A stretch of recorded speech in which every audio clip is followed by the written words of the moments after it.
Hey everyone, Swanton007, the wrestling reviewer, back here with another pay-per-view review. And today we've got Vengeance Night of Champions 2007. About 6 matches in, decided to take a break, so I'll review these first 6 matches. First match was the World Tag Team Championship match between Cade and Trevor and Murdoch. And they were versing the Hardy Boys. Now this was a good opener, exactly what you want from a very quick, very fast-paced. Got the crowd really into it. Exactly what you'd want from the opener. This match was nothing special though, except for Cade and Trevor Murdoch finally winning the tag championships over the Hardys. Which was really just because the Hardys were about to break into singles wrestling, and that's about it. That match, 2 3/4 stars.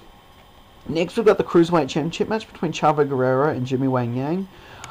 Everyone I have seen rating this have given this a 3 or higher. I think I saw like a 2 3/4, but I felt this was a 2.5. I didn't feel that it flowed very well. It didn't grab my attention. I had no interest in the match at all, and it didn't hold me at all. Chavo retained with a frog splash. 2.5 stars. Next match is the ECW Championship match between CM Punk and Johnny Nitro. I was so into this match, but the thing was that it wasn't that great. It was just, for me, it was great to see a young CM Punk and a young Johnny Nitro. These two are my two favourite wrestlers. Great to see both of them. Only problem was with this match is that it was very slow. And I really feel that they gave Nitro the title here so that CM Punk could be built a bit better, so he could have a rivalry, not just given the title and being forced to be the champion. As everybody knows, he's better chasing the title rather than having the title.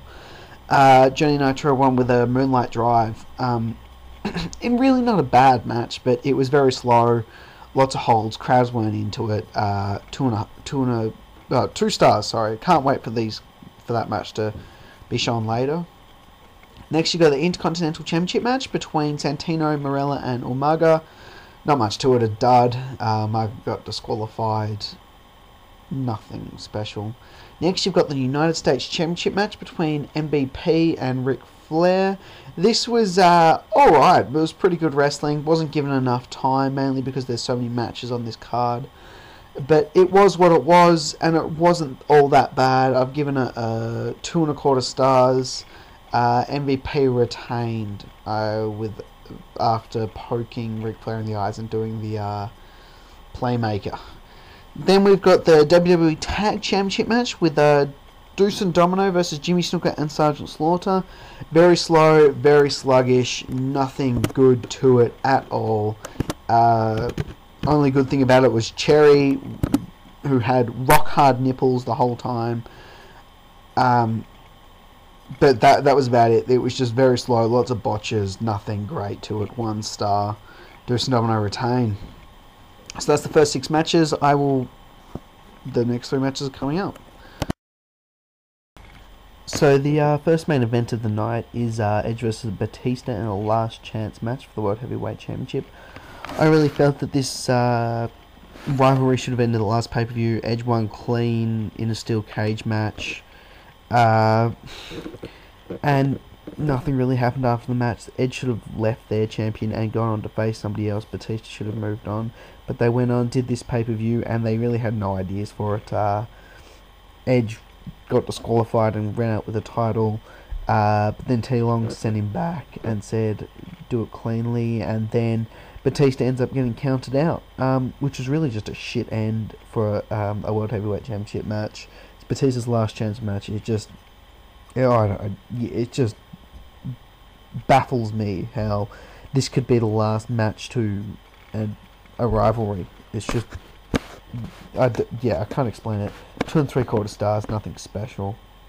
Next, you've got a Women's Championship match between Melina and Candice Michelle. This is where Candice wins her first ever Women's Championship.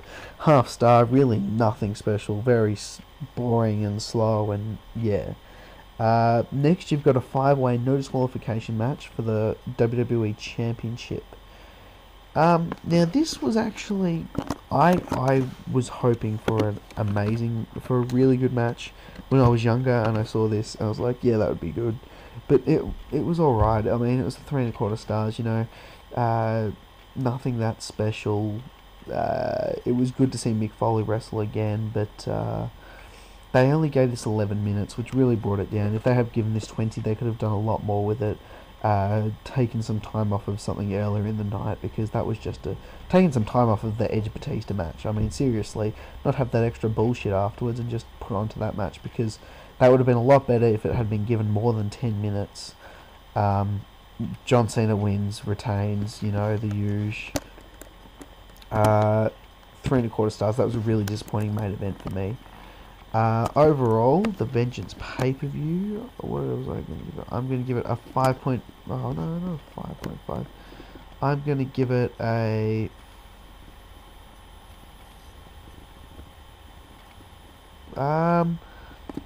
a 4. Yeah, I'm going to give it a 4 out of 10. So guys, I'm a Swanton 007, the wrestling reviewer. Please comment, like, and subscribe. Thanks, guys.